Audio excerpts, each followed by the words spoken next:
applicants go up, then we can all go up together as a committee. So thanks everyone for coming tonight. This is our one of two CPC eligibility application meetings. Tonight will be a little bit long. There is 8 applicants that we need to run through. So I will, once I get through kind of the first part of this is kind of a general information on the application process and schedule for everyone. We will then get into getting to the applicants, and then I'll go through kind of the format for applicants to come up, speak to us, and then there'll be some questions and answers from their committee that we can answer to that. So just overall agenda tonight, I just want to introduce our committee. All of us aren't here tonight, but I'll start on Rob Levash. I'm the chair of the CPC. Go ahead, Wendy. Hi, good evening. I'm Wendy Garko. Hello, I'm Joe Duffy from the Housing Authority. Hello, Mr. Duffy. Pete Jackson. Oh, yes. Hi, Mr. Jackson. Ted Carroll, Park Commissioner. Oh, yes, Mr. Carroll. Rich Beeler, I'm a member from the planning board. So just a first order of business for us tonight and our committee is Julia sent around our meeting minutes a bunch. So I don't know if everyone has a chance to review those. Can I just get a motion to approve the meeting minutes? I'll motion to approve. Second. All in favor? Aye. All right. So just going through the overall agenda tonight. As I mentioned, I want to go through the application process. I want to review the steps, and then I will just provide our committee a little bit of an update, and then just for the audience, so that you all know where we sit with applications. We do have 14 applications into the CPC. And you'll see that we kind of divided them up. This first meeting is for the open space and rec. The second meeting will be on historic preservation as well as community housing. And then we're going to go right into it. And the list that you see here, this is the eight projects total. We'll start with the Squantum Gateway project. And then we'll proceed on. If someone's not here, we'll skip over and then put them to the back of the line. But this is just kind of how the applications came into us, so that's the reason for the order. There's no other order reason for that. So I just want to review quickly the schedule for this process. This is our inaugural year, so being the first year, it is a little bit compressed. So eligibility applications were due October 1st. We did give a little bit of a grace period, about a week and a half, for applicants to get their projects in. That is now closed, and so there will be no more applications into the committee for at least for this fiscal year. We are here. This is the first of the eligibility applications. For our committee's sake, we have another one in 2 weeks on November 2nd. I believe, Julia, we're at the library for that one. It's going to start at 6:30. And then our committee, just so everyone understands, tonight's basically just an information session for applicants to present their projects to the committee, for the committee also to ask any questions that we have on your project. There isn't going to be any deliberations tonight on whether to push applications to go through for funding. That will happen in November 16th. So on November 16th, the committee will review all the applications. It's a public meeting, so all the applicants are welcome to come again to the public meeting. I would like for us to continue to meet in person, and so we don't have a place yet for that. I don't think, Julia, but we'll get it on the book soon. And then the funding applications; those are also printed out up here on the tables. On November 16th, we will send out award application, like basically, an email to the applicants to move on to the funding application. And the funding application, you can download it right now if you go on the town website. You can download it and kind of see the steps. I'm going to go through it tonight just so that it's a little bit clearer for everybody what the CPC is looking for. That was originally due on January 1st. That's not a lot of time. I realize that it's still a little bit of time to push it out, but I think January 13th I put a new due date out. And we'll update that on the town website. And then we're gonna have a similar process, I would imagine. There'll be a more, similar meetings with the applications. And then by March and April, we will need to draft the articles of motion for our town meeting. All applications, this still need to go through town meeting and get approved for town meeting. And then that will happen in May, and then in July is when the grants will be provided to. So just going over the CPA application process, everyone's completed now that first application. The second application, which I mentioned, can be downloaded. There's the town website. It's just the townofmilton.org at Community Preservation Committee -CPC. If you go to that, right at the top of the page, you can just click on download and get that application. You'll see the bottom there. You can't really read it, so I'm gonna go to the next slide. This is the funding application steps. So we will be asking for more detailed information on the project description, including the specific objectives. How does this project accomplish the goals of the CPA?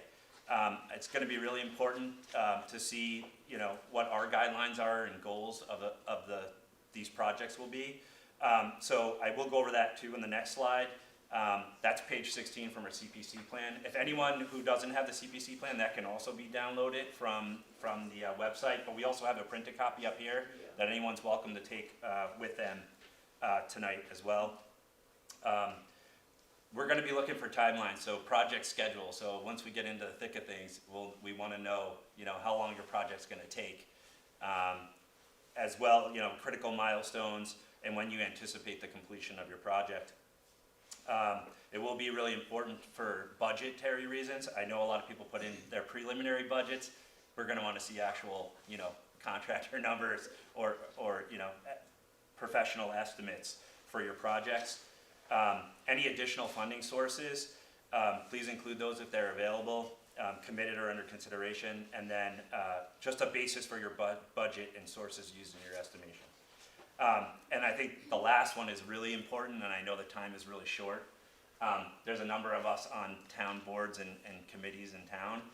It's going to be really important for your project, for this one, open space and recreation. If you have a recreation project, going before Parks and Recreation will be really important to kind of get their letter of support.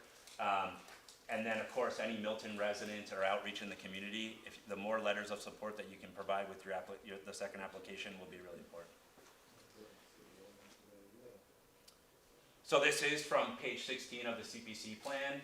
So the CPC will prioritize projects that are consistent with the community's needs and values, are publicly visible, accessible, generate broad benefits to the overall community, consider environmental sustainability and practices which benefit the long-term viability and maintenance of the project, supported by Milton's boards, commissions, departments, community groups, and/or the public at large, generally supported and have been identified as needs, goals, priorities in current townwide planning, and built upon the goals outlined in the Community Preservation Plan. The CPC will prioritize projects that use CPA funding strategically, leverage the value of CPA capital through additional public or private funds, in-kind contributions, labor, materials, or other cost-saving measures, address urgent needs or time-sensitive opportunities in the community, demonstrate project feasibility with expertise, an informed budget, a project schedule, a maintenance plan, and overall budget. Addressing 2 or more CPA focus areas or blended projects is a benefit that we see, and also enhancing and providing connectivity and quality of life within the town. So, this is just an overview for our committee to look at our finances. The CPA budget, which in fiscal year 2022, we've collected $753,495. In fiscal year 2023, we're estimated at just over $1 million, because the CPA matching will come in November. Pete, is that right? And so this is just a breakdown of those funds. The total value of the CPA funds is around $1.78 million.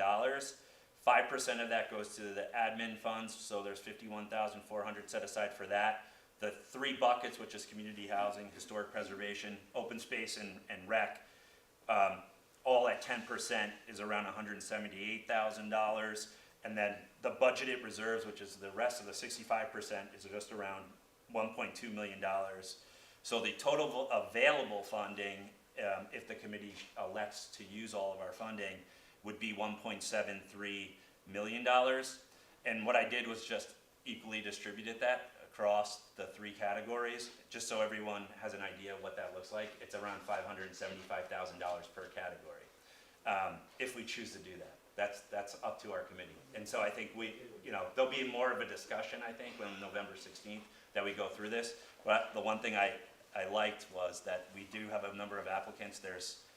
I think there's 5 applicants for historic preservation projects, 8 on this project, and then there's the one for community housing. So that breaks down, as you see on your screen now. I know it's a little bit hard to see that. We will be posting this to the town website so that the public can see this. So the first one is the Affordable Housing Trust, which has asked for 1/3 of the money.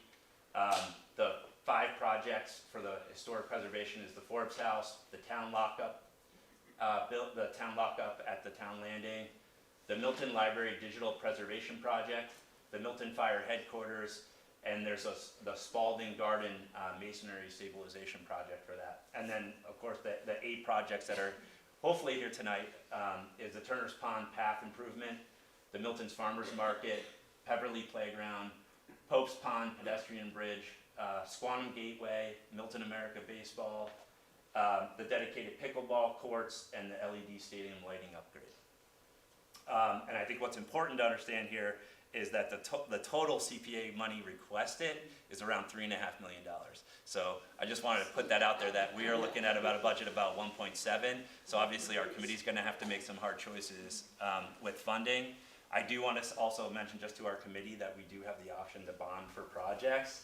And so that may be something that we consider down the line if there's projects that we think would be reputable to bond for.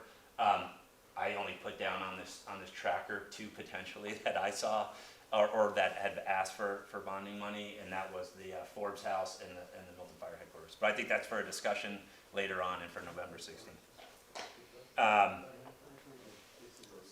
That brings us to our eligibility application review. So the way I want to do the format is to give any of your applicants, who is a speaker for your application, 5 or 10 minutes. You can come up. Our committee can come now up to the tables.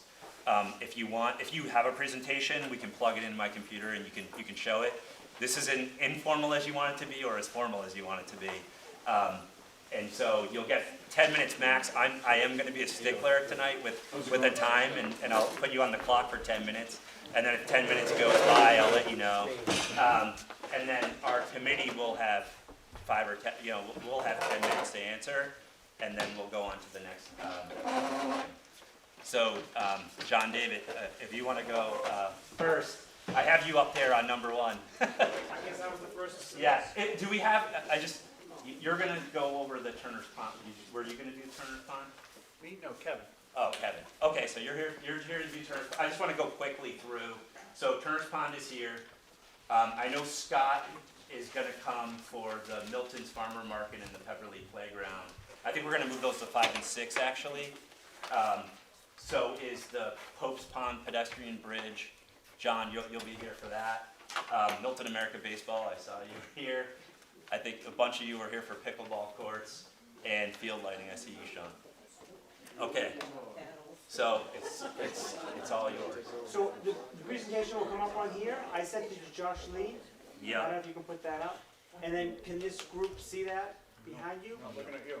I mean, you're looking at me, it's not very exciting. Okay. But, I don't know if you guys want to look at the, I sent it Let me see. this morning. Yeah, I think. Yeah, you got it. So I'll pull it up. So this project is something that, I think most people have seen my work in town as far as like traffic calming and beautification and raising money for trees and shade trees and canopy and things of that sort. So this is something that actually came from, kind of from the STAC group, the Shade Tree Advisory Committee, was talking about locations, about where we can plant trees and things of that sort. So we've been sort of focusing on gateways in the town, and one of the gateways that we've talked about is coming off of the expressway at exit 10. If you're coming from the city, you're coming into Milton, you turn that tight corner. And we're actually, some of us are working in the town as well, working with the DOT and trying to cleaning up that whole area because it's our town gateway. And it should be something of beauty and something representative of us and not just a throwaway space. There's actually neighborhoods in there. You have St. Agatha's on the left, and then you have the whole Christopher Drive area to the right. One of the things that, as we studied the area, my group and I don't know if you're going to find it in there. I'll keep going, but I'll give a little background. I might need an extra minute or two, but That's fine. so one of the things we realize is that not only when you're coming off that highway, you're actually and this is something that probably no one's realized, but you're going over Unquity Brook besides the Conservation Commission folks there. So actually it's a very interesting, it sort of gets buried in there and then it outfalls to the Neponset River marshes. And if you actually stand at Christopher Drive, and we have a video, I don't know if I get to the second round, I can maybe send you guys the video, but I had a drone go up. If you stand at Christopher Drive, Oh, sorry. and look out through I'm talking to Wendy because I know she knows. If you look at the Neponset marshes, it is absolutely a town treasure. You have nothing but 2 miles of marshes from that corner. So it's something that is so close, but somehow so far.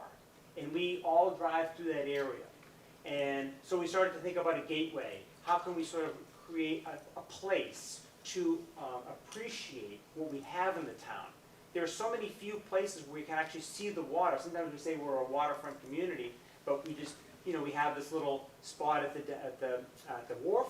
But we actually have a very beautiful location here. And if you can put the map up, my friend. Okay, so this is the spot. I don't have my laser pointer, but you can see coming off the expressway. Rob, if you can just sort of, if you were coming from the city, I don't know if you know where you are there. Yeah, I know where I am. Okay. I used to live right over here. Okay. The city's up here. Yeah, the city's up there. You're City's coming up down here. south, you come off. And this is the area that really is our town gateway. And so if you can just sort of see up to the left, you can actually see the Neponset River right there. And it comes down like a megaphone. And if you stand on that corner, you have the most magnificent view that you would ever believe. So the idea is that could we create a gateway as you're coming into the town to not only highlight the town, to welcome the town, maybe slow the cars down a little bit, plant native trees, highlight Unquity Brook, and highlight this beautiful view, connect these neighborhoods, Christopher Drive neighborhood to East Milton Square, and maybe St. Agatha's neighborhoods to this resource area. If you can go to the next slide, please. So this is what it looks like now, nondescript road. And I've worked with the Department of Public Works, and they said, well, this is a very interesting project. If you could, source funding for this project, then we would actually put it together for you. So this is something really an amazing partnership between really the town residents through the CPA money, but back to the town to actually participate, do the engineering, do the drawings, and create something here. So this is what it looks like now, and then we did a drawing of what it could look like. So here it is with swales left and right. You have the crosswalk highlighted, perhaps a welcome to Milton Town sign. You would have 4 Princeton elm trees, which are native trees, very stately, that would really make the gateway. And then you can sort of see in the middle there is a place with cobblestones. And that's an area where you highlight the Unquity Brook. And I think that's a place where you would sort of cross over this Unquity Brook and have an appreciation of these resources that are completely obscured from view. And if you just look to the right there, and actually we could work with the DCR and remove the Japanese knotweed that's all clogged in there, you would have the most magnificent view out to the marshes.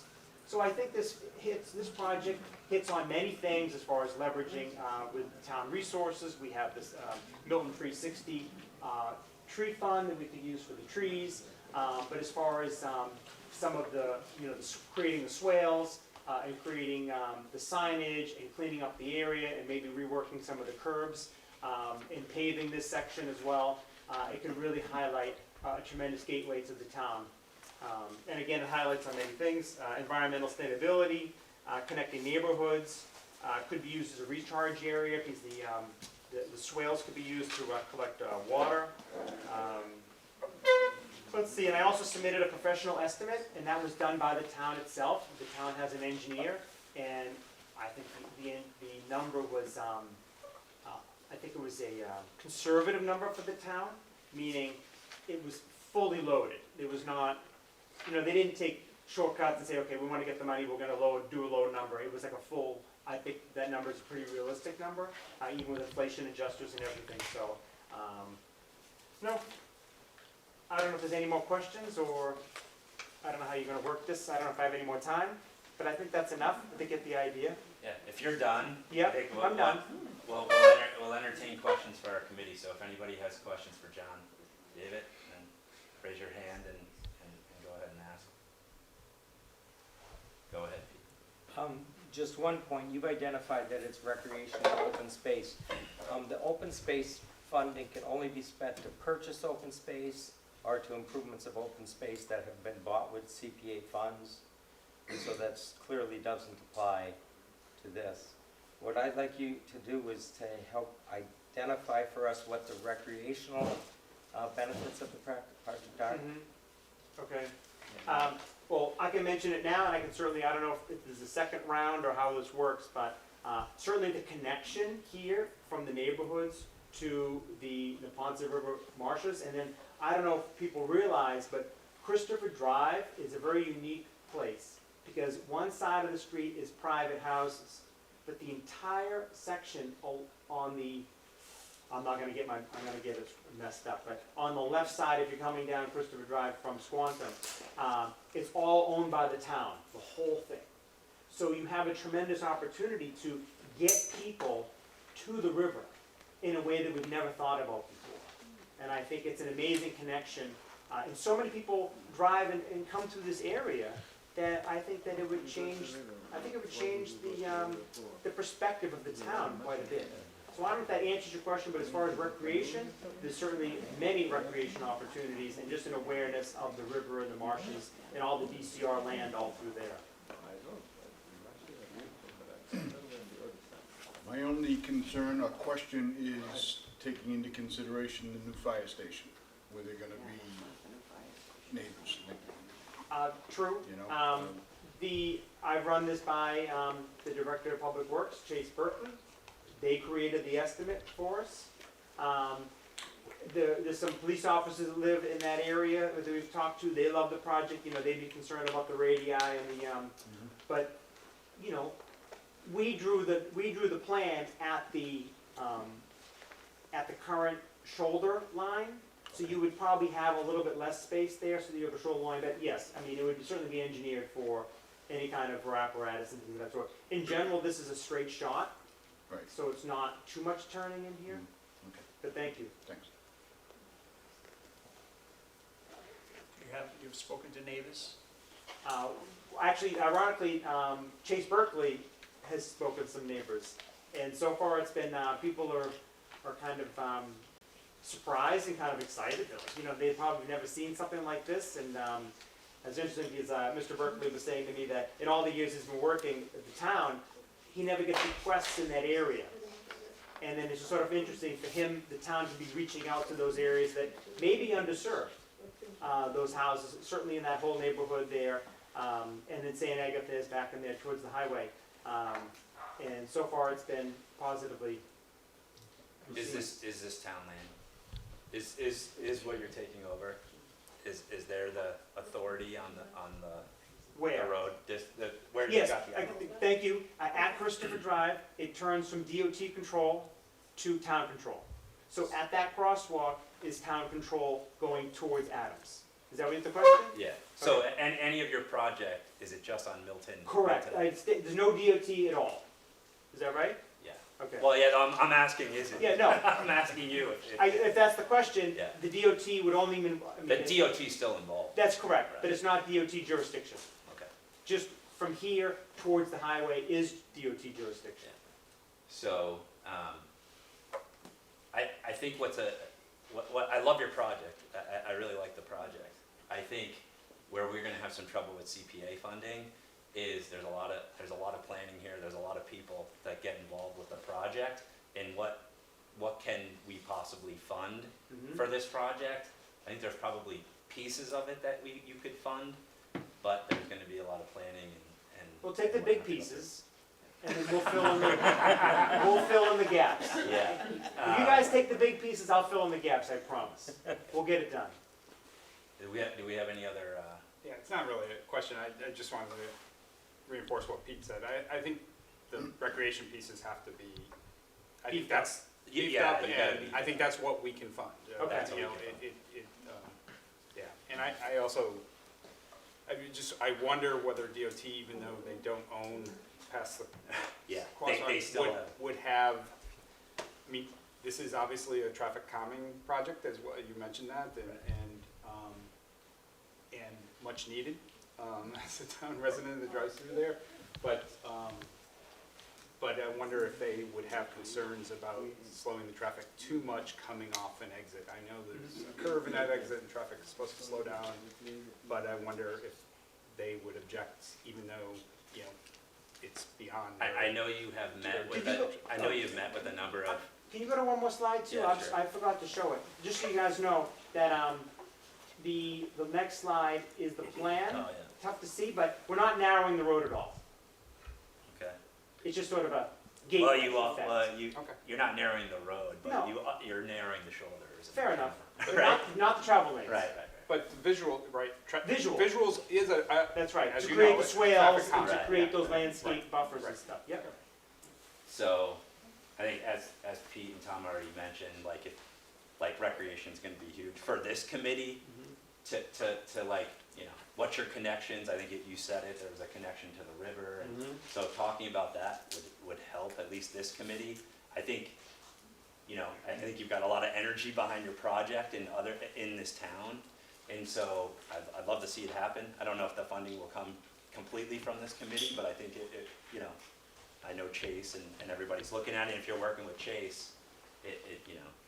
The only thing I would say is, as far as recreation, is that from the bridge here, the view and the gathering place, I mean, it's not recreation being on a bicycle or whatever like that, but I would say, you know, viewing the marshland, walking to this area and seeing what the town has to offer would be considered recreation. Walking in the town, I would argue, is recreation, something that we really should think about. It's not always in a football field with a fence around it and lights. I mean, it's what people do after dinner. They go for a walk.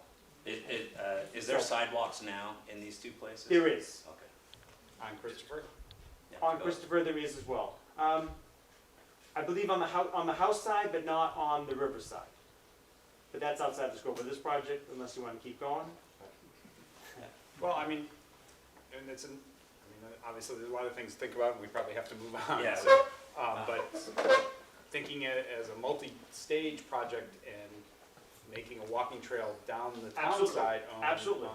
Yeah. further into the. And they're working with the DCR and cleaning it up and getting Yeah. boosting these view corridors. And there's a little opportunity for a vista there as well, to see the marshes. It would really be special. Okay. Yeah, Do you have any? no, just quick, comment and question. Comment is, obviously this is the first one we're seeing, but it's an exciting project for me because this is what I feel like this money is supposed to be for, things that we don't normally have the money to fund in our town. And so that's exciting. The question is, it almost sounded a little bit, I don't want to forward you out, but that sounded a little bit like there could be other funding, because it largely looks funded through, or the hope would be funded through this set of funds. But if we couldn't give the entire set of funds, would the DPW have funds for this or another? I would hate to speak for them. Okay. No, I'm just wondering if they mentioned it to you. Chase did not volunteer the Okay. information. All right. Good Could to he know. be pushed?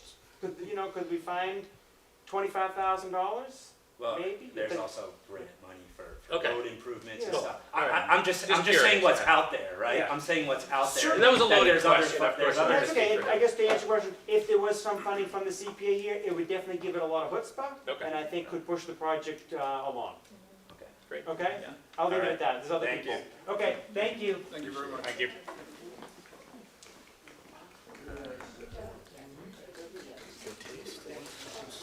Go back to this. Turner's Pond path improvement. Mr. Chairman, I'm directly involved in this project, so I'm going to Okay. refuse myself and leave the room for the discussion. Okay. And I'll come back afterwards. I mean, it's up to you. Are you all? I know I'm a non. I mean, we're not voting tonight, Pete, so it doesn't, you know. Yeah, I think the best thing for a recusal is just not Okay. participate. All right. I just wanted to clarify, is Pete recusing himself because of his involvement as a professional or because of his involvement? His involvement with the project, from With- what I understand. But on the Parks Department or Yes. or as a On the- professional? yeah. Professional. Got it. Oh, so he's doing the work Is he on doing the the project? design? Okay, that makes sense. That makes sense. No, it's a good point, because it's Okay. a different type of. Yeah, Yeah. Right. there you go, that's fine. Okay, so the park department intends to resurface approximately 1,500 lineal feet of the path around Turner's Pond that has deteriorated since construction in 2010. We've secured $75,000 from department funds and a state grant. The most recent cost estimate is $150,000.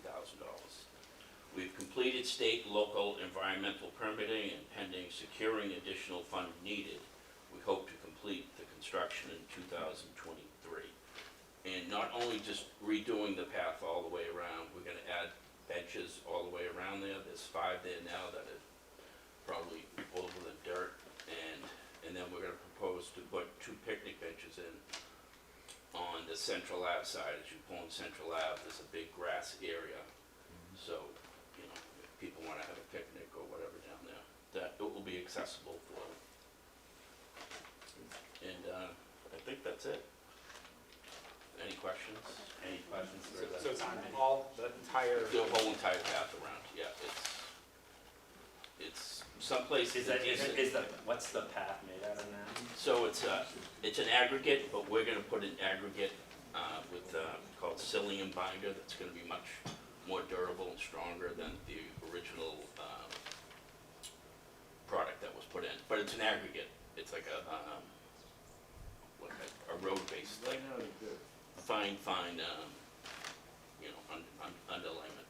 So it's the path, benches, and what else? Picnic tables. Picnic table. So I know in the original project, there was a lot of advocacy around making sure it was handicap accessible. You're Yes, maintaining, Yes, you're not, that was, no, we're not Yep, changing, yep. we're not adding slopes or anything. Right. We're just redoing what's there. thank you. You're welcome. Any other questions from the committee? So the one plus to your project is it's half funded right now? Yes, yes, 75,000 and you're Yes. asking for 150.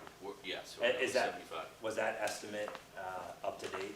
Yes, has 2-3 months. 2-3 months? Can you repeat that? They're asking for how much? Because it says 75. They're asking for 75, but the Yes. total Yeah, okay. project cost Yeah. is All right. One. Sorry, I heard. all right? All right, thank you so much. Thanks. For your time. I don't see Scott here, so we're gonna bump to, oh, we can get Pete back. If you wouldn't mind getting Pete back. The Pope's Pond pedestrian bridge.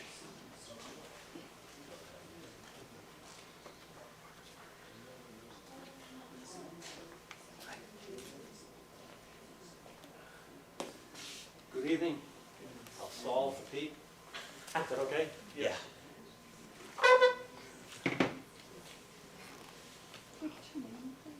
John Kieran.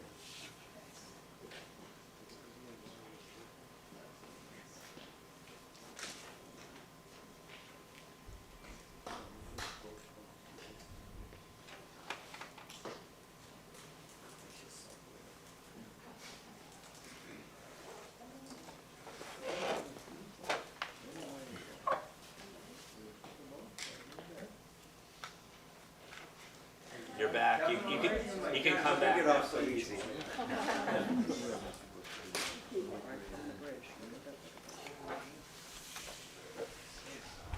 Mr. Chairman, ready? Yeah, go for it. Hi, good evening. My name's John Kiernan. I'm chairman of the Conservation Commission and been a member of the commission since 1993. The only reason I mention that is because this bridge that's being proposed at Pope's Pond has been on the radar of the Conservation Commission for just about that length of time. This is the 30th year.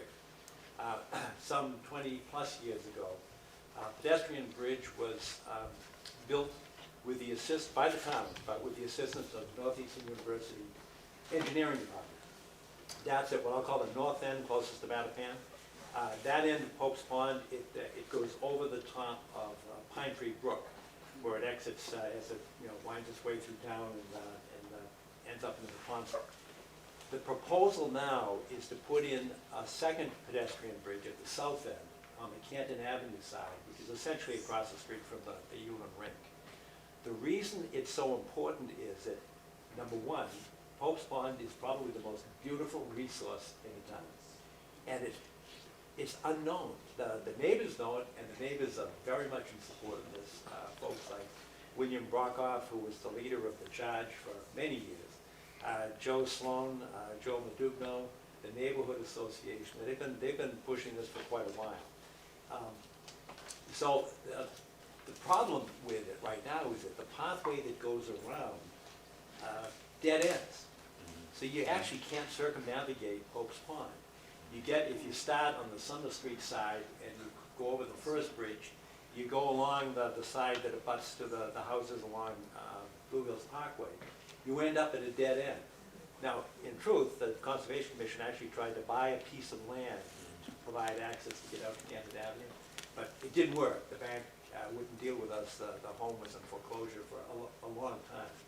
That didn't work, so the only alternative really to allow this circumnavigation is actually to go over the pond with a second pedestrian bridge. The design has already been made. Northeastern lost a lot of its funding.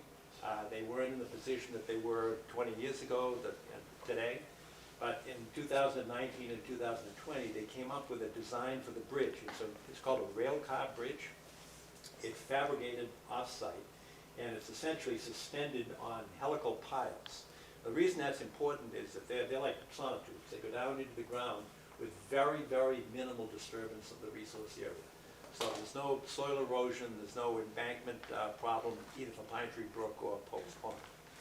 So it's a great design. It exists. We've got it, and the plan has actually been drafted. There is a notice of intent that has been drafted but not formally filed before the Conservation Commission. It's part of the packet.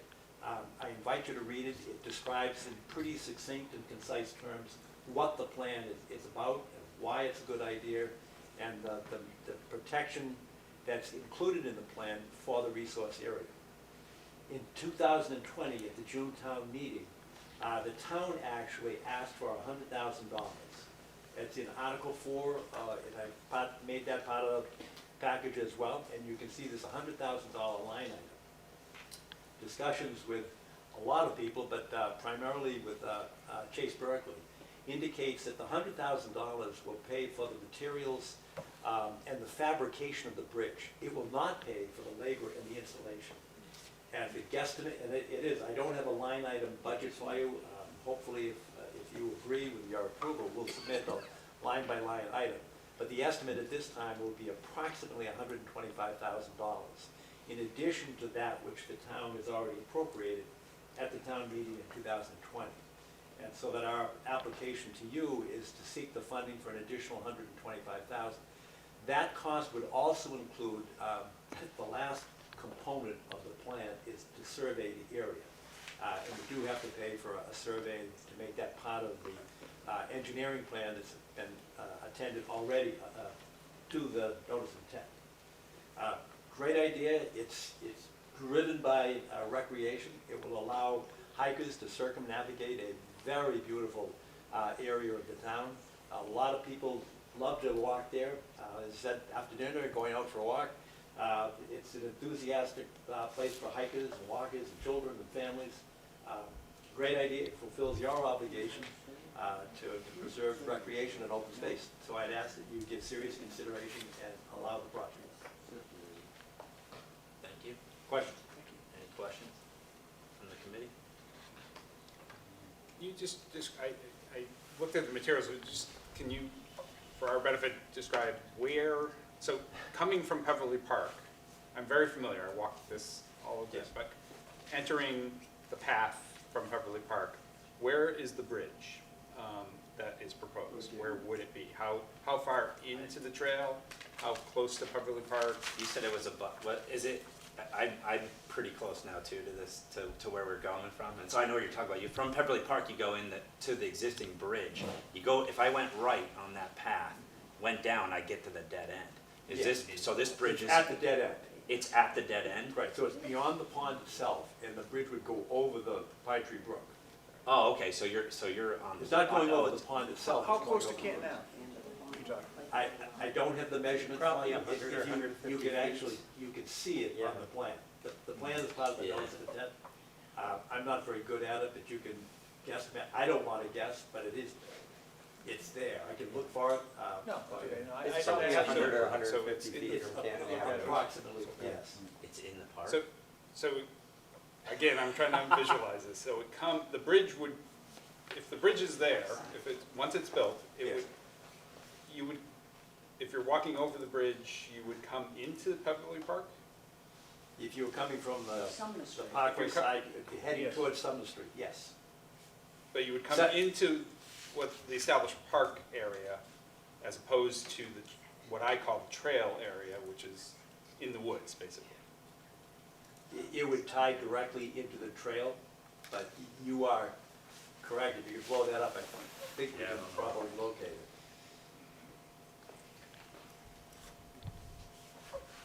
That's perfect. So if So where that's is the area where the cursor is, Yeah. but the bridge would go over it, not Like far. here? No, further towards Oh, Canton Avenue. you're saying, Yes, over Pine Tree Brook. okay, You are over correct. here somewhere. Yes. So, but the question, I guess my question is, how, like this trail, you're coming around, do you have to go back out to the parkway or something? Cause like right now I can't, right now I cannot go past, cause this house right here is the dead end, right? So is it somewhere here? No. It's a little bit closer to Canton Avenue, but yes, you are correct. It's somewhere where cause it's It's dead right at ends the here. dead end sign, Yeah. where it Must says be- dead end. That's It says basically private right there. property, that's where the bridge is. That's where the bridge is. Okay, makes sense to me.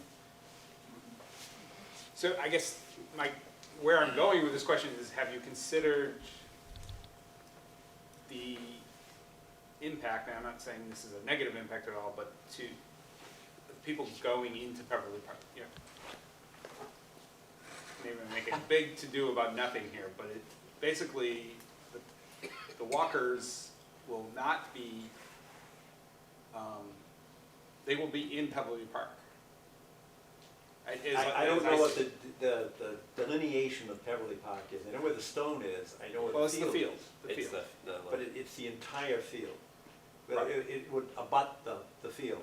Right. Essentially where the walking path would be Right, all but the way there's around no the pond. trail on that side right now, right? The trail, There is a trail. The trail the leads trail you still into- you can go into the park and then go to. right, it leads you into the park.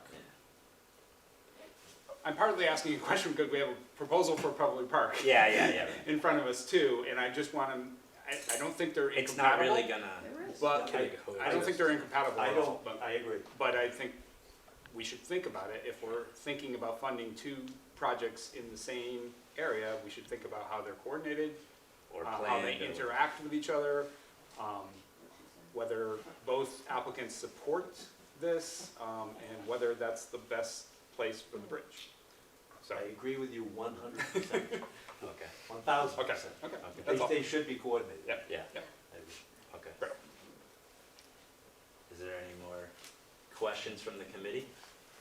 I think the only other question I'd have to think about is mandated accessibility for public projects. So I know the path on the Blue Hill Parkway side is not accessible, but, you know, from Sumner Street to get there, you know, maybe there should be an accessible connection, and that's something to talk about with Concom or something, but accessibility is an issue. I agree 1,000%. And it takes us back to the Charlie Gamer days when the pathway around Turner's Pond was first created. Right. It was handicapped accessible, and he really led the charge, along with you, led the charge for that. And I think that's a great idea. Maybe it would be another project, or it could be incorporated into this project. But to make that pathway handicapped accessible. And that's what was done, and that was the reason it was done at Turner's Pond, and I think the same thing could be done here. Apropos of that, you may recognize that at the north end of this bridge, there was a lip on the bridge. Right. You couldn't get a wheelchair over it. It wasn't huge, it was about, I don't know, Yeah. 7 inches. You couldn't do it. So we actually asked an Eagle Scout to make a project, and I think that's who did it. I know it's been done, but it took a number of years because somebody just wasn't thinking in ADA terms when it was built. But this one will be. So I think that's a great idea. As an adjunct to this or as part of the project. Yeah, I think even, you know, doing an accessible path around the whole pond, like at Turner's, would be very difficult and expensive.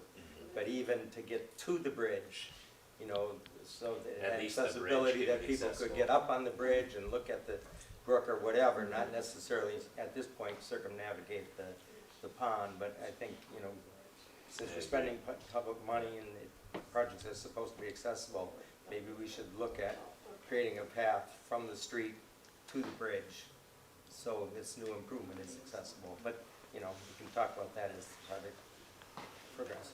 I got a very quick question. So your 125,000 that you're looking for this project, you also said is the survey a part of that money, or is It that is. separate? That's a part of that money. And I've just done Okay. some. And is that just ballpark, that It's you're just ballparking it? It's just ballpark. Okay. Right, but I did call town council and I called Nick Milano to find out what the survey costs are. I know Okay.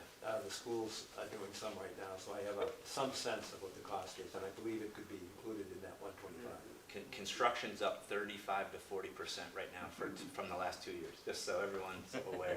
So you know, getting up-to-date estimates on any of these projects will be very important for us. Absolutely. That's it, right? Thank you very Thank much you. for your time. Thank you. Thanks, John. All right.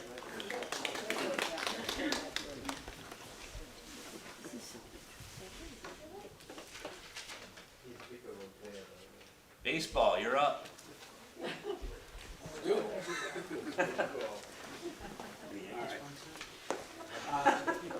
All right, good evening. I'm Steve Novak. I'm the president of Milton American Baseball, and on behalf of our board of directors and probably more importantly, our 450 participants annually, the opportunity to be here, we appreciate. So thank you for considering our application. Our application is to replace existing fencing at the Mary C. Lane Field. What it does right now is backstop and dugout areas.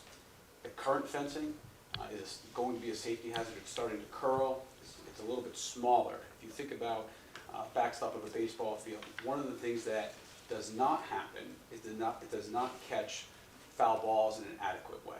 The reason this is important has nothing to do with the convenience of chasing after the balls themselves or thrown balls. But I think we're all well aware there's also an adjacent playground that recently received an infusion and has been recently renovated. So the number of participants that are both on our field, particularly from the spring, summer, and fall months, leading into what happens at that playground, not just from our participants, their families, and their siblings, but others who just may be at that field, truly does become a safety hazard. So we've designed a new backstop to try to go ahead to catch all of those respective balls, create or mitigate the safety hazard of not only those around the field, but certainly those on the playground as well, which is adjacent to it. It's designed in a way that if we wanted to, we could also put netting up on the side closest to third base, which could catch additional balls if we deem that necessary. However, in consultation with fence companies, they felt a proper sized backstop would do most of that in terms of what we've done. Beyond that, when we think about the town and our field, we bring a number of neighboring communities to our town, particularly in the summer months, and I think it also provides a first-class experience for the baseball opportunities that we have when we go to other towns. That particular field right now with the smaller fencing doesn't even look the way that we wanted to, in addition to the safety risk and the fact that we're going to have to rehabilitate that fence in one way, shape, or form in the not too distant future, regardless of how we do it. I've talked to Kevin, who's I think still here. And we certainly partner in a lot of things on our respective fields throughout town, and you know, Kevin is supportive of trying to get this done for the betterment of not only the field itself, but of course the neighboring playground as well. So with that, I'll pause there and open it up to any questions. Any questions from the committee? Is it just the fencing, or is it the dugout? Yeah, so it would be the fencing and the dugout areas, because they have to go in conjunction with each other, the way we would do the fencing. The other thing I neglected to add is the dugout areas would also be fenced in. They're currently open-ended right now, which allows for a free flow, and that doesn't sound like much, but as you get young kids going back and forth throughout the playground area, it's able to corral the kids that you want in the dugout and keep the ones out of the dugout that you want out. So there's an additional safety hazard that is created when you have too many kids coming in and out of that area as well. So we create the new dugout areas through the fencing in addition to the backstop itself. Just a comment, comments.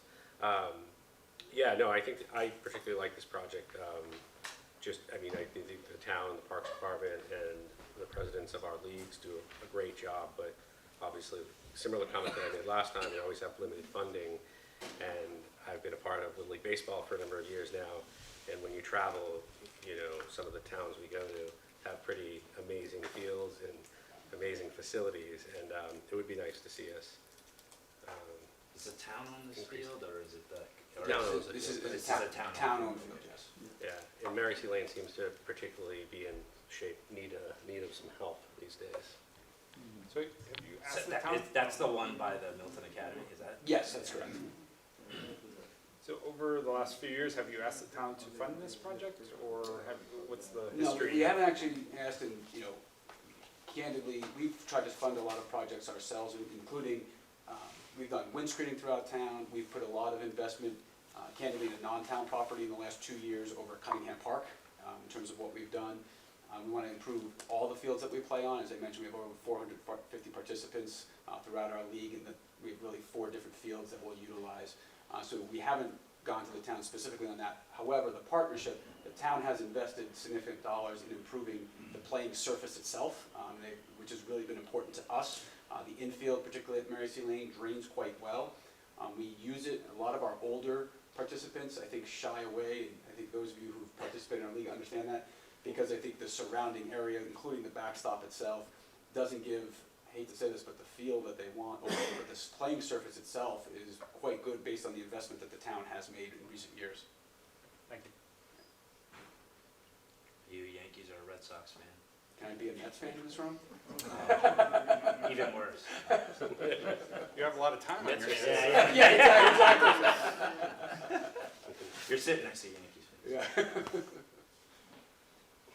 Thank you. Thank you very much. Thank you. Thank you. All right. Still don't see Scott here, so pickleball, you're up.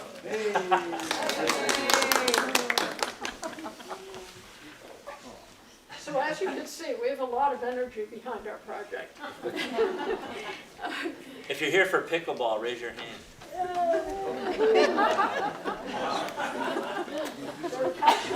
That's only a small. Is that all? Is that the whole pickleball group in Milton?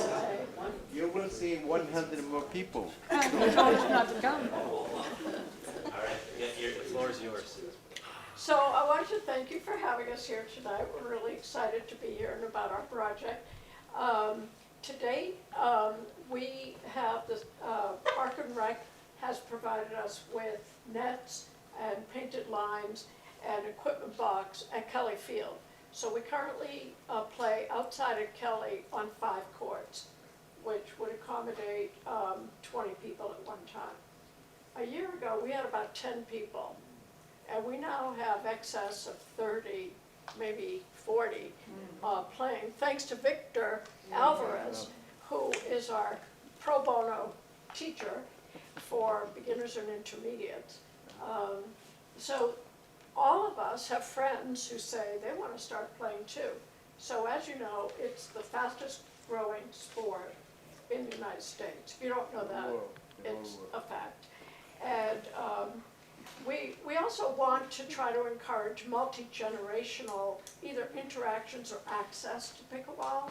And so that, you know, that's a wonderful attribute of sport, is having different age levels playing together. So to date, I've talked to, or we have, one of us has talked to Conservation Commission, just to make sure there's no wetlands in our proposed site. I don't know if you're all familiar with our proposal. Are you? So I do have some photographs here that were included in the proposal with the overlay of our suggested courts onto Andrews Field, Andrews Park. So it's no wetlands, which was a concern. And then I've talked to Chris Huntress, who is currently working at Giles Field, and he's an architect and landscape architect and engineer, I believe. So anyway, he's agreed to walk the area and give us an estimate for our project. We did ask for $500,000.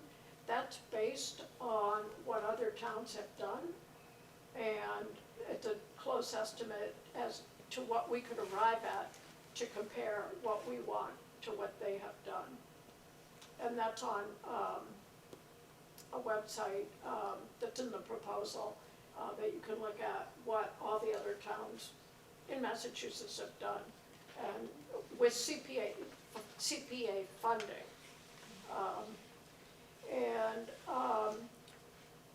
We have talked to a couple of neighbors in the area. We anticipate that that will be something that we have to work on and talk with them about the benefit of having it there. As you saw in the photographs, the courts are kind of nestled up next to the woods, so it wouldn't be in anybody's backyard. And those woods that you see, that you can't really tell in the photograph, but that's a steep hill that goes up to, I think it's Washington Street. So it's really not abutting anybody's backyard. We see this as an opportunity to increase participation, and it's more than just about playing pickleball. A year ago, I didn't know any of these people, and now we're all close friends. So people are coming, they're coming out. Some people have had significant losses in their lives over the last year. They're still coming out, and it's very important for elders, as you may know, to have activities to go to, have people around them, because loneliness and depression is a really important thing to address in elderly people, and, or I should say mature people, but, sorry. But we, you know, it really is a community builder and support for many people. Creating new friendships, and so we do appreciate everything that you guys are doing, and really be interested in any questions you have. Mary Blanchett, So, avid pickleball player. in the proposal, In case you didn't know. How many times a week do you play? Right now 5. Wow. But that's because Victor's teaching lessons and I don't want to miss them. Do you find, is there any youth that's involved with pickleball? Not in our playing, because we are sponsored by the Council on Aging now, and that's where it's being advertised. And we play during the day. We don't have any Saturday classes or anything. My name is Gert Sweeney, and I just wanted to address the youth part. We have met with Parks and Rec a couple of times, and it's my understanding that they're hoping to have a clinic with pickleball, amongst their Yeah, it works camps well. coming up. It is, I can confirm that. And so we are hoping that that would be that intergenerational aspect as well, that these courts would be for everybody in the town, and that it would spread. You know, I'd like to see it advertised more widely. I actually was looking for pickleball in town for about a year, and I rode my bike past Kelly Field one day and saw somebody with a racket. I said, "Where do you play? I've been looking for you." Because I've been looking on Department of Parks and Rec for pickleball. And she said, "Oh, it's Council on Aging." I never realized I should be looking at the COA website to find pickleball. So it's kind of a secret. You know, like if you're not over 65 and getting their newsletter, you don't know about it. Hi, I just want to speak to the piece about young people. My son is a middle school aged kid, and for the last 2 years, they've been playing it in gym class in the winter because they can set the pickleball up in the gym. And he loves it, his classmates love it, so young people really are engaged in this sport as well. Thank you. I had one question because, like, we have tennis courts in town, right? That's basically what you're using now? Is it just inadequate Yeah, to we the sport? are requesting dedicated pickleball courts. The tennis courts are okay. We don't, you know, we have to set up and take down nets every time we play. And so one tennis court, we've got two courts set up on each side of one tennis court. And sometimes the background isn't wide enough, so it's not really enough space. You can play a pickleball match on each side of, two matches on each side of it. We have, they're lined up there now. The tennis court is not ideal for pickleball. And then people do show up to try to play tennis. Can you, you're asking for 8 courts, right? Yes. So your proposal is for, remind us again, was it like four at Andrews and 4 somewhere No, else? it's 8 at Andrews. It's all 8 at Andrews. Yeah. So that was my question. So you have option 1 or option 2 in the proposal? Yeah, we have option 2. I mean, you have the proposal in front of me. It's option 1, Andrews Park, and option 2, Kelly Field? Yeah. Is that? Yes. Yeah, Is that so, I mean, that was just like a backup plan, if for some reason Andrews didn't work out. No, that's fine, but That's fine. I guess my question is, why Andrews? Oh, Why did you select Andrews? Kelly Field, was that just for 4 courts? No, I think the reason we were thinking of Kelly Field right below St. Mary's, behind that red building there. Initially, and it can fit there. We did go to the town engineer's office. 8 courts will fit in the space that is needed. However, we were receiving information, and again, we were in frequent contact with Parks and Rec, and it was our understanding that neighbors might not be too excited about having more buildup in that particular place. I guess they've resisted maybe dog parks, other things in there. The basketball courts have been removed just because of what was going on. And then we went over to Andrews, and we saw that large expanse of grass that seems not to be really used. The soccer field is straight, the ball fields are off to the right side. We tend to play during the morning, so parking wouldn't be an issue. One of our members is an avid pickleball player, and she lives in the neighborhood, and she felt that the neighbors would be pretty receptive to it. So I think we felt it was more feasible to go with the Andrews site, considering some objections from the neighbors. So it would be all 8 courts at one site, preferably at the Andrews Park. And we have met with Parks and Rec, and they seem to have given us the blessing to continue to push forward with our project. I would also add that even though it's a large lump sum of $500,000, I think we are open to receiving any kind of funding to begin the planning and the groundwork to begin building and looking into it more specifically. We don't have money to do that now. So I think it's very early on. I like all your energy and everything. I've said this to a couple applicants that are here, that, you know, we may want to consider like planning or whatever for some of this stuff, because it's really early on. You've got a bunch of different options. You've got to go before a bunch of boards and committees. You know, I would still have a number of questions like, are you gonna have lighting on your courts? Things like that. You're obviously gonna have to deal with a lot of residents or neighbors, I think, so, yeah, I would just consider that. Because it is a large sum of money as well, and it's, you know, you're very early on with the. But it's impossible not to love the energy and how Yeah, organic this group absolutely. is and what you are doing for mature. I said at the Park and Rec meeting, I drive by up Brook Road on Tuesdays and Thursdays, and if you ever driven by there, it looks like there's a tournament going on every day, and I love that. You're getting seniors out of the houses, and you know, it's such a great group. It really is. Thank you for what you're doing. Thank you. I had trouble seeing the picture. Where, was it near the tennis courts in Andrews? Is that what it was? No, And No, was it up on the up hill, against the like, hill. Oh, okay. I know what you're talking about. Yeah. up where the snow hill is? No, not in the back. That's up to You're the from the place. softball. Can So that- does that anyone photo use be that, posted? does anyone use that now, Ted, for That would be like soccer. soccer? No, it's just grass. No, no, so, Dead space. no, so. Can I? They're not all the same. Oh, they're all different. This one's a pretty good one.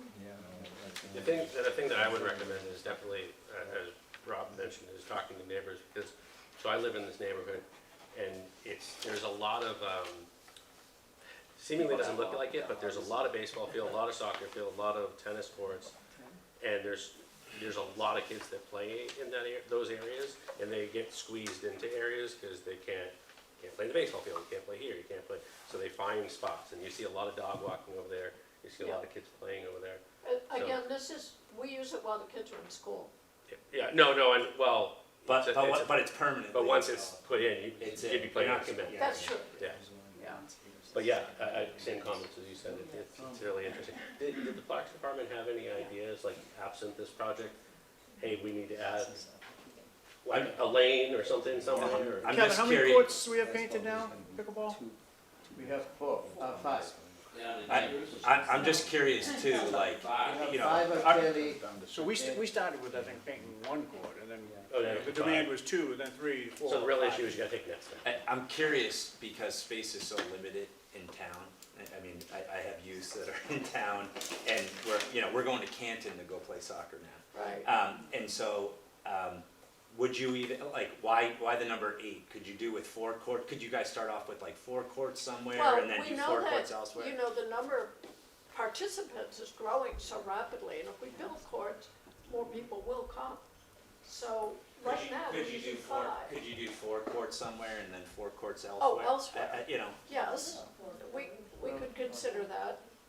There's a court right here, by the way. See those yellow marks? Yeah. We play in here. this is a neat little There's court, courts, right? like Stop and Shop too. Where's that? Those tennis courts on Truman Oh. Parkway. But is that? but that's, Milton? yeah, it's Boston. Yeah, DCR. yeah, I mean, if you're ever looking for another place to go.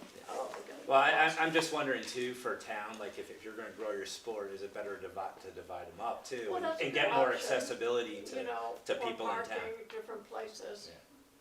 You know, go to Kelly something. and go to, that might end up being more expensive. I mean, a big part of this expense is the ADA pathway to access the courts, you know. So if you build 2, then everything's gonna be multiplied, you know. I mean, that's a great thought. Maybe eventually we can do 12. I'm just thinking, you know, $500,000 as, you know, is a big sum of money for this group. That's why I wanted to put it out there too, so everyone understands what the budget that this committee's working on. Yeah, and we have to get our budget. Are we able to begin with a certain sum and then reapply next year for more? Yes. I think that's also something we're very open to. So it's not that we would expect the 500 now, but I think to do 8, that's what it would cost. To start, we're willing to take something to start the planning and the research kind of work. And it is important to mention that the $500,000 that we have stipulated in there is based on estimates from other towns. And in this particular case, it might not be that much because, you know, the $500,000 includes Drainage includes all the aspects that maybe is not there. Right. So therefore, the price is gonna be less. Right. But the only way to find out is for us to give you some money, so we can go ahead and start the planning, hire the engineers, the people that needs to present the project to you, and then we decide. But again, it might not be 500,000. Right. But if you start with 4 courts, the town's gonna have to spend more money in the future to give us 8 courts later on, another $500,000. So why not now 8, and then that will be the base for many, many years to come. Because in Braintree, where I am also a teacher, they started with 100 people. Now they have 400 people. Yeah. And 8 courts. And so I talked to the director, and the director says, our hope is that your towns, because you guys from another town, your towns build pickleball courts so you can leave our town and go and play in your town. That's what she said. So if we have our own courts, we don't have to go seeking play over there, because many people from Milton go there, and Braintree, in Queens, So it's very important to, start this project, see what happens next year or the year after. Okay? I did speak to Marina Fernandez in the engineering department, and she created these maps for me. And also this one, which showed the utilities. So no utility problem in the area. But one concern we had, that there might be ledge there, that somebody mentioned. DPW mentioned that. So I talked to Chris Huntress about that, and he said, it would be okay, like you can lay cords on top of it. It would just be putting in the fence posts, things that have to drill through it. If there is ledge there, we think there is, but we don't know for sure. Okay. Is there any more questions from the committee? Thank you for your application, and Thank you very much. thank you for your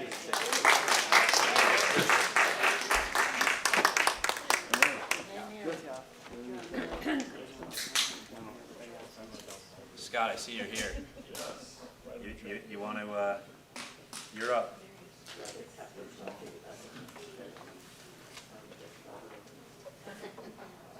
By the way, I'm an avid soccer player. Too. You're an avid soccer player? I was the president of Milton Youth Soccer here in Milton. All right. And I promoted soccer for about 7 years. I was the president, and we have 500 children playing. And they're all adult soccer players, and maybe one of those that are playing with you right now. Because it started in 1980, we started. All right, so I believe we only have three projects left on our agenda tonight. Milton Farmers Market, Peverly Playground, and field lighting. Did we cover everyone else? I think so. All right, so you're on. All right. You can choose whichever one you want. Yeah, no, we're going to start with the farmer's market because there's a few other folks here from Peverly. So, thank you for. My name's Scott McKay. I'm on the board of the Milton Farmers Market, and also on the board of the Friends of Milton Recreation, which was a group of folks who came out of the same group, Milton Playground Planners. So, it's good to see you guys. Thank you for the accommodation of time. I apologize for showing up late. I picked a mixed up. So, the Milton Farmers Market has been at the waterfront for 25 plus years now, and based on its use and kind of the years of travel on the particular site, the root surface of a few of the large trees is starting to come through the ground, and it's also a fairly uneven space, so it's got a high point in one corner, goes down to a low point towards the wharf. It slopes down, so a good portion of the folks who come to the farmers market are older folks, so it's becoming less and less accessible. So we had talked about as a board about possibly relocating the site of the farmer's market. And it has some historical value for the market, but also for Milton. And there's a huge opportunity at the waterfront now to expand on some of the work that the MPIC has done, and also trying to kind of spruce up the waterfront. So we happened into a conversation with Josh, and talked about possible ways to potentially look at that park for a second look. There's a brick walkway that kind of bisects the property. And is there any way to move that, do a different walkway, utilize the space a little bit different for the market, but also make it more user-friendly for the town of Milton for other things. So what we're asking for is $25,000 just to kind of get off the ground, to do some sort of a design, and to figure out, you know, what is this project, what could this project look like, and what would be the ultimate cost. There are some funding opportunities downstream. I know that the town of Milton is working with Hajar, who's the developer, who could potentially be doing some sort of a project in the MBTA parking lot. So that abuts this property. So there may be some funding opportunities through the planning board to help fund the ultimate project. But if that does not happen, regardless, there needs to be a design phase.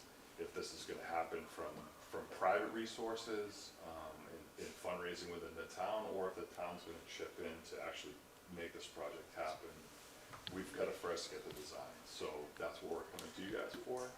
I have a few questions for you, because there is a committee in town, right? The Waterfront committee, committee. the waterfront committee, right?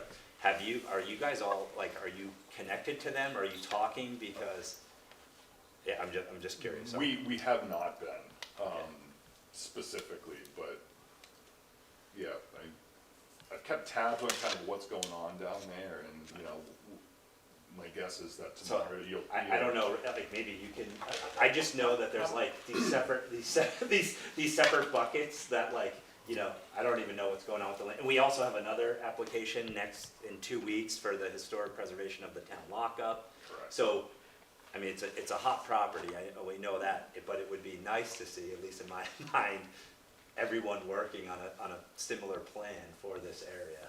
And I just don't know what's really happening in town with it, and I would like to know more before, like, we consider, like, all these projects that are down there. Because I'm a park commissioner, I'm also on that committee, I'm on a lot of different. You are? committees. I am the one committee, yeah. So- None of the projects affect the farmer's market land anyways, that's completely separate, that's. Okay. The question, have you talked to the chair of the planning board to see if there was funds for a study? The planning board, we actually met with Josh and. That's why I was asking, because you Yeah. met with Josh. We so met with Josh. did you We ask? had an initial meeting with Josh, Yeah. and then we had a follow-up meeting at the park with both Tim and Josh to go over. They actually gave us a set of plans of potentially what it could look like, Yeah. the park could look like, so we are definitely in contact with them. They did not identify a funding source for Okay. this. That'd So be a good question for they actually suggest, you know, with what we'll talk about next with the Beverly Playground, we knew that there were some CPA funds available, and Yeah. they kind of steered us in this direction that perhaps this project would be. I'm curious to know, like the town lockup, what's the plan with the town lockup building? So if the yacht club's in it now, is there gonna be like an RFP that goes out for a user for that? Mhm. Did you ever consider, like, as the farmer's market, being a tenant of the lockup We've never and considered expanding that. out? I mean, that would be, we actually partnered with,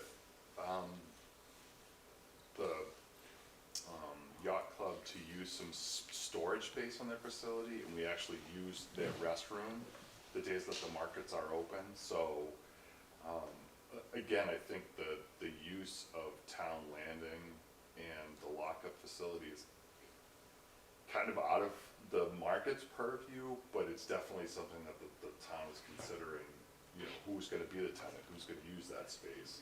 Well, I just Soon. imagine, soon, it's gonna be going out there. Right. And There's it just also seems like a been- huge opportunity then. There's also been a lot of conversation with the city of Boston and some of the planners to connect the Neponset walkway to Town Landing. Right. And I think that, again, the yacht club's property and the little park that's already there that's not part of the farmer's market, it was under the control of the park commissioners. I believe it's under the select board now. And the same with the park where the farmer's market is it's a separate pocket, and there's some conversation whether that's parkland or select board land, but I think in any sort of a development down there, it's important to keep some of the history and kind of what has already been there and brought people there. So again, I think that the farmer's market in that piece of property in particular is important. The one thing that I didn't mention in this is we would be interested in doing some grading changes, covering up the root structure that's there, and possibly adding some sort of either a gazebo or a stage to down there that you would be able to use it for. The farmer's market has music during our sessions, but it would be nice to have some sort of a space to also be able to have concerts or shows or, you know, theater in the park or something like that down in the same space. Any questions from the committee? Nothing? All right, on to your next one. Oh, and the farmer's market's open tomorrow. All right. Scott, Sure. There's the excuse me. Sorry. Do you have a survey for the project, or is that part of this? It would be Fund. part of this as well, yes. This is probably a dumb question, but moving it, does that allow more spots to park for? Moving Moving the farmer's market from where it is now, it doesn't, you're not changing much more than adding. we wouldn't be doing anything to the park itself. Okay. Besides leveling, you know, Okay. Leveling. keeping it as a park the way it is. Okay. They're trying to just, they're improving. Right. All right, on to your next. Beverly Park. Do you want to come up? Yeah. Can't see all Do the you want to come up too? I'll represent them. You can kick it off. I'll follow your lead. All right, so, Peverly Playgrounds. So, when I was a park commissioner, we were approached by different folks than these guys to possibly put in a playground at Peverly Park. There's some conversation right now whether, again, who has the ultimate control of that land, whether it's parks or whether it's for general use or if it's within conservation's purview. So there's some discussion about the property itself, and kind of downstream could affect whether this project is happening or not. That's kind of the latest legals involved in it. But there was another group, I like to say, Peverly Playground Planners instead of Milton Playground Planners, came forward and again did a presentation to the Conservation Commission, Parks.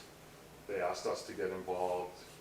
Former Milton Playground Planners Board has been involved. So there's a lot of interest in getting a playground on the western side of town. Right now, there's the four town-owned playgrounds. None of them have direct access to the folks that are over there. So I thought it was important that when they came forward with a project to get behind this and kind of help that neighborhood over there, so. Yep, exactly, yeah, just to, give equal opportunity, for public playground access across the town. Like Scott said, you get past the high school, there's no public playground, town playground, so leveraging existing, in my opinion, underutilized space, and enhancing it. It wouldn't be the entire spot. I know some people use it for their dogs and play fetch with their dogs and their children. It's not to take over, it's a pretty decent sized plot of land. So we're asking funding to have exploratory money. So it would be everything to get us to a point where we could have plans to come forward next year and say, we did our homework, we're ready to hit the ground running, what do you think? Yeah, I'll say too that Jackie's done a really great job socializing the idea with at least people in our immediate community, and we would be happy to do more widespread research just across town to see how on board people might be with the idea. But generally, it's been really positive reception, and people are, really, really looking forward to potentially having something on that side. So I think if we got the initial round of funding for these exploratory plans, and then we're able to resubmit next application round to really break ground and get something going, it would be super exciting. So, the Pope's Pond pedestrian bridge, we heard from this evening, was a little bit before you showed up. And it does connect, the bridge does connect to the park. So I think that's just something to keep into consideration when the planning of this, potential planning of the project, and I think Tom mentioned that as well. I'll just give you a comment. I live on the west side of town now, and I wish my kids had a place to play. I have a big front yard, but I would love them to go to a playground without getting in my car and going to Shields Playground or one of the other playgrounds that's really far away. So I am a big proponent of this project. But I think, obviously there's a lot of planning to do. Some of my questions that I would ask of you is like thinking about parking and stuff. There is no parking there, so if you bring people in, if people are going to come at this place as a destination, where are people going to park? And so, there's probably a lot here to do over the next, whatever, if we decide to fund something like this. There's a lot of planning here to think about, and especially like the, of course, neighbors that are nearby and everything else. Is there an obligation to provide a certain amount, because it is technically a park today, right? It is. And there is no parking I think provided, so does it change, does it flip it into There's a certain lot different of parking categories? on some. There is parking, and people but have seen strings of no right. parking. You could have like on-street parking. Okay. It might be something to consider though with the town. It's a Like wide street. it's a wide street. But it would be so- something nice to think about, because it's tough when you can't get there and park. Right. In a perfect world, I would see this park as, a great walking, path around the pond and a playground and possibly some parking on the site. But it's chapter There's just- 97. you don't have the It room. could potentially be chapter 97 land, and are we gonna Right. give up idle park space for parking? I just don't see that But happening. I guess the big question, John sitting back there, is like, this is conservation land, right? So, If it is conservation land, you sound like you might not be able to do it, is it that you guys don't agree on the project? so, It's still up in the air. okay, still up there. Legal's involved in it, and trying to figure out what the potential could be there. Stumbling block could be for now. And that's something that I had discussed with John actually earlier today, is to say,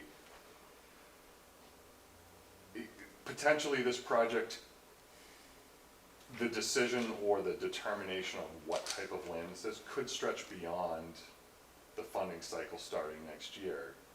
Is there a time limit to when the funds could be used if they were already earmarked? It doesn't really, there's not like you have to get it in a year, but, There's not in the state statute. We could, in the grant in agreement. the grant, we could put a we term. could, yeah. Right, we could choose to do that. Yeah. If there was a concern about the project not being viable, we might do that so that we can claw back some Claw of the back money. some money or whatever. But The other that's- piece that's- that it kind of, if in fact Peverly is not the place for it or cannot house this, would you suggest coming back in a year from now and asking potentially for a different location, or could this funding be used for a different location? I mean, you are the applicant, so I think, you know. I mean, if we put a playground on the west Anywhere. side of Yeah. town. I mean, to you know, be is honest, that- like, you know, I live over on that side and I don't really know of another location that I can think of.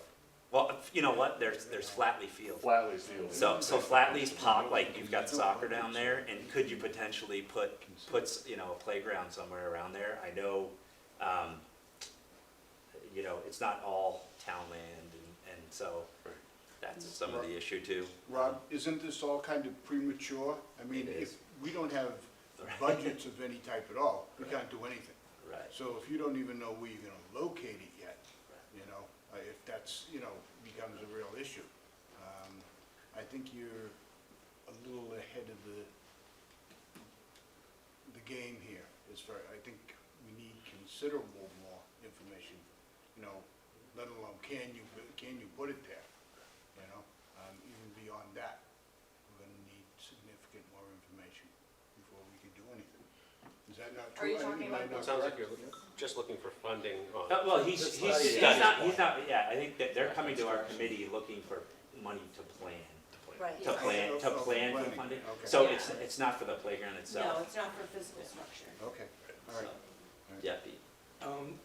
If you're invited to submit a full proposal, you'll have till January 13th to put your proposal together. I think that gives you time to work with the Conservation Commission, to work with the legal department to try to settle this project a little bit. I mean, I think that side of town desperately needs a playground.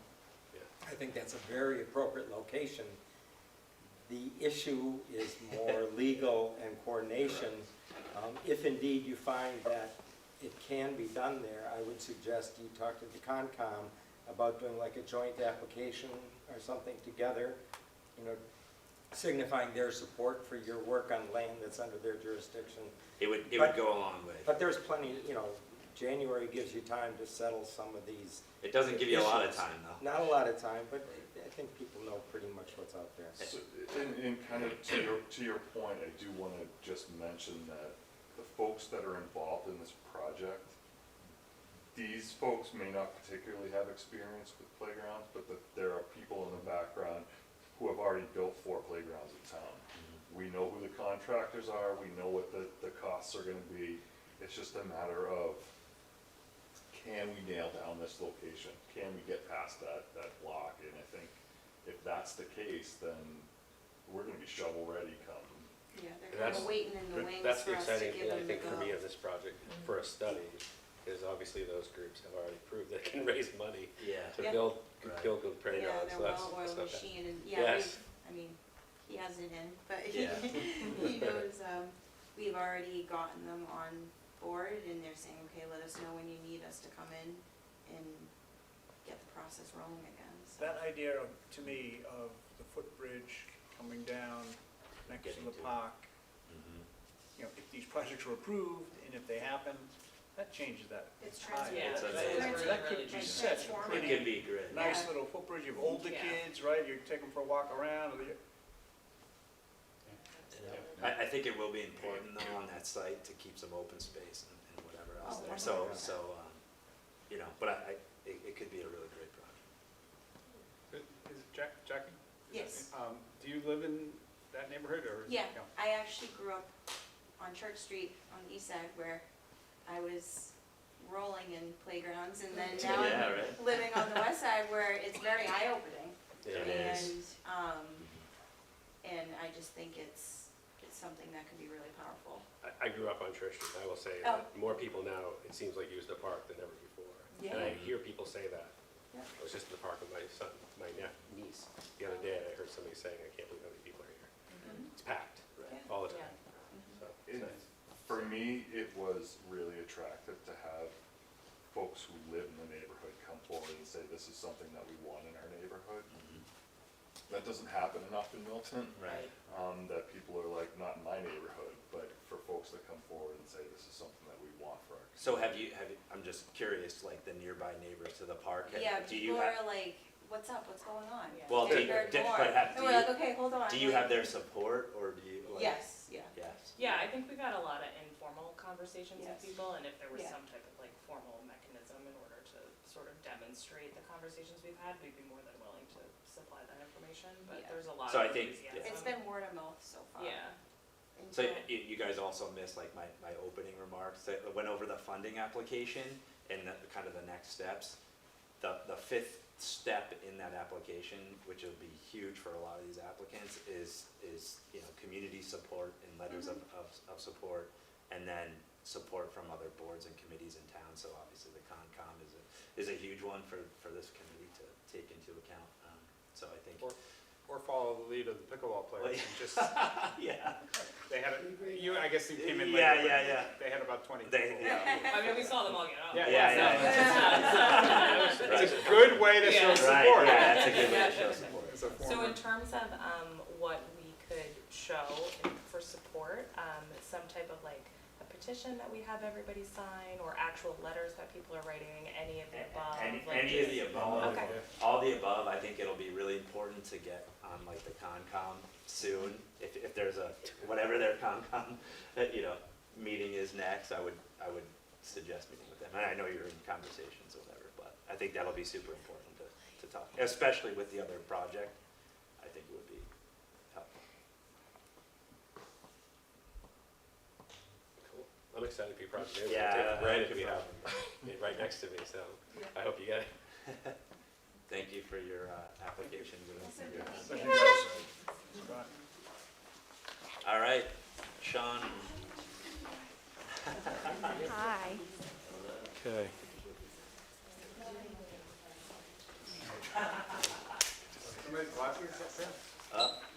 Scott, are those your glasses? Scott, your glasses? Oh, Julie? Or are they someone else's? Yeah, I think they're Julia's. Okay. Yep. Don't sit on them. Don't sit on them. We officially saved the most boring project for last. There you go. We'll just lull you right. Well, hold it, you're talking about softball lights, so. Yeah, exactly. Some of There we us go. are passionate about the softball. Oh, good. So I'm Sarah Skillen. I'm Sean Collins. So we are here on behalf of the Milton Girls Softball specifically, but also speaking on behalf of Milton National Little League and the Parks Department in regards to upgrading the lighting at the Lower Guile fields. There's a softball field, the Little League field, basketball courts, and then another. Middle Guile, by the way, don't. Middle Okay, guy. I'm Middle- sorry. Big Yeah, project yeah, going on Thank the you Lower for that Guile. correction. I was gonna say, Thank isn't there a you. project going on there? Okay, yes, I appreciate that correction. Okay. Middle Guile field. Great. So the Milton Girls Softball Organization had reached out asking for volunteers to inquire about the possibility of getting some mass saves funding for upgrading the lights, just as in an attempt for them to realize some cost savings in their electricity bills. Currently, the Girls Softball Organization pays the electric bills for the lights that shine on their field, Little League pays for the lights on their field, and Parks pays for the lights on the basketball courts. And those bills are very high. It's a very inefficient use of energy because the lights are used a lot in a very concentrated period of time, the softball, baseball season. And then they're not used virtually at all for the remainder of the year. So when the lights are not used for that length of time, there's often repairs and replacements that need to be made frequently, and the bill can be upwards of $3,000–4,000. That's the highest one. For 1 month in the busiest season, I think September is the one where they use them the most because they're still playing, and of course it's getting darker. So when we started looking into the options and possibilities of what might be available, we realized that it would behoove us all to join forces with Little League and the Parks Department and do this all simultaneously because they're all basically part of the same electrical grid, I guess is what we would call it. So there's about 60 lights. How do you pronounce what type of light they are? Right now, Halide? they're, Halide? Sorry. Halogen? They're They're not not Ah, halogen. they're like, They're Halide. H-A-L-I-D-E.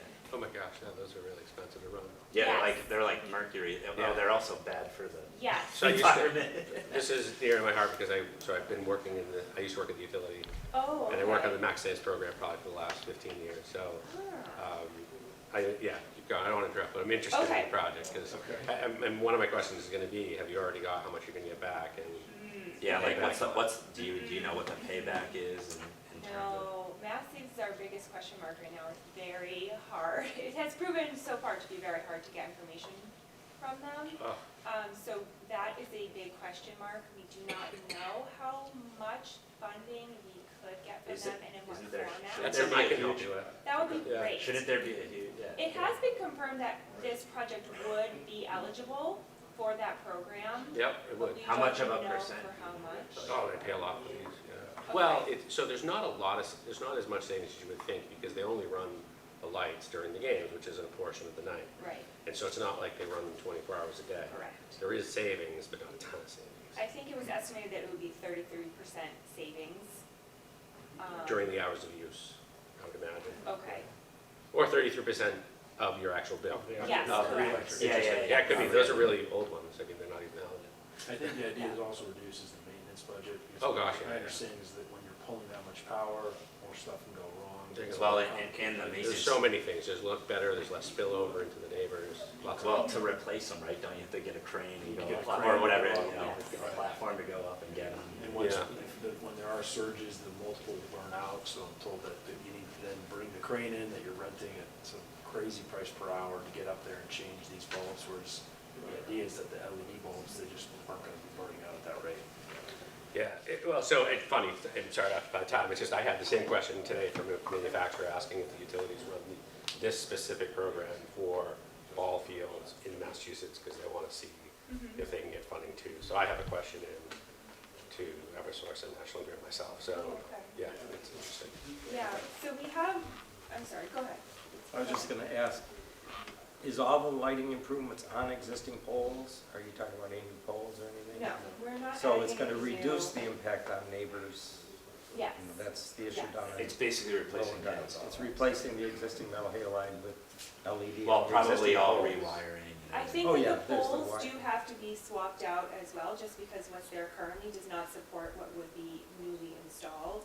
But it would be The same locations. the same location, the same, No new poles. No new foundations or anything like that. right, right. Has the baseball fields done this in the town at all? I'm sorry? Have the baseball fields done this in town, upgraded like I think this is the first, This would be the first one. that? Okay. Or all, so Yeah, like, I was looking straight No, past it's you still into Steve. well, it'll be. Rich, my it'll be next interesting. application has light for the east side of town. You know exactly what the applicant's like. There's no other field of lights, I don't think, right? I don't, Yeah, what else has, Cunningham, I there is. believe, has lights. Well, Guile Road, the baseball field Cunningham baseball. has. Oh, no, that isn't. Right. Either. No, we have, nothing at Cunningham, there's nothing on the east side. Not Cunningham, but at the No, Guile but Road. they're talking about, that's what they're talking about, the Milton Right. National. Oh, you're talking about the National Little League? They're- Oh, Yeah, okay. yeah, I'm sorry. yeah. They're talking about. Yeah. They are. We wish we had lights in This Southern. project does include the baseball. It includes. Yeah, yeah, yeah. the- I'm sorry, okay. Kevin. I was just thinking you were National behind. League. Guile Yeah. baseball field has lights, the major league field. Pete Kelly? Yeah. Oh, No, yeah. no, not No, Pietelli. no, Can't Not tell you Pietelli. what I was talking It about. only has No, one. Kevin, No. he's talking about the big. Baseball field. Oh, No. Babe Ruth? Yes, No. yeah, there's no lights over at the Babe Ruth. No, I was thinking There's of one baseball. light, posts like, out in the middle. Yeah, I know that, Yeah. but that's not, yeah. It points at the baseball field, but it probably Okay. is not sufficient. I get it. Yep. So you were that's a true estimate that you gave us, right? So what's the total again? So the estimate currently is $137,010, but it does not include an approximate $20,000 cost for an electrical engineer. And this is a quote from the electrical company that installs and maintains the lights currently. So he was wanting to get a more thorough detailed quote from an electrical engineer, which we didn't have time to do in advance of this application. But this was as accurate as he felt he could make it. And so the total, And then there is a potential payback from some, I would think Mass Save or something would give a good chunk, you know.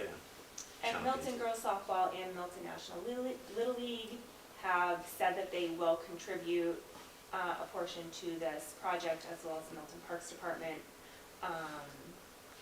So there is the support of all the organizations involved.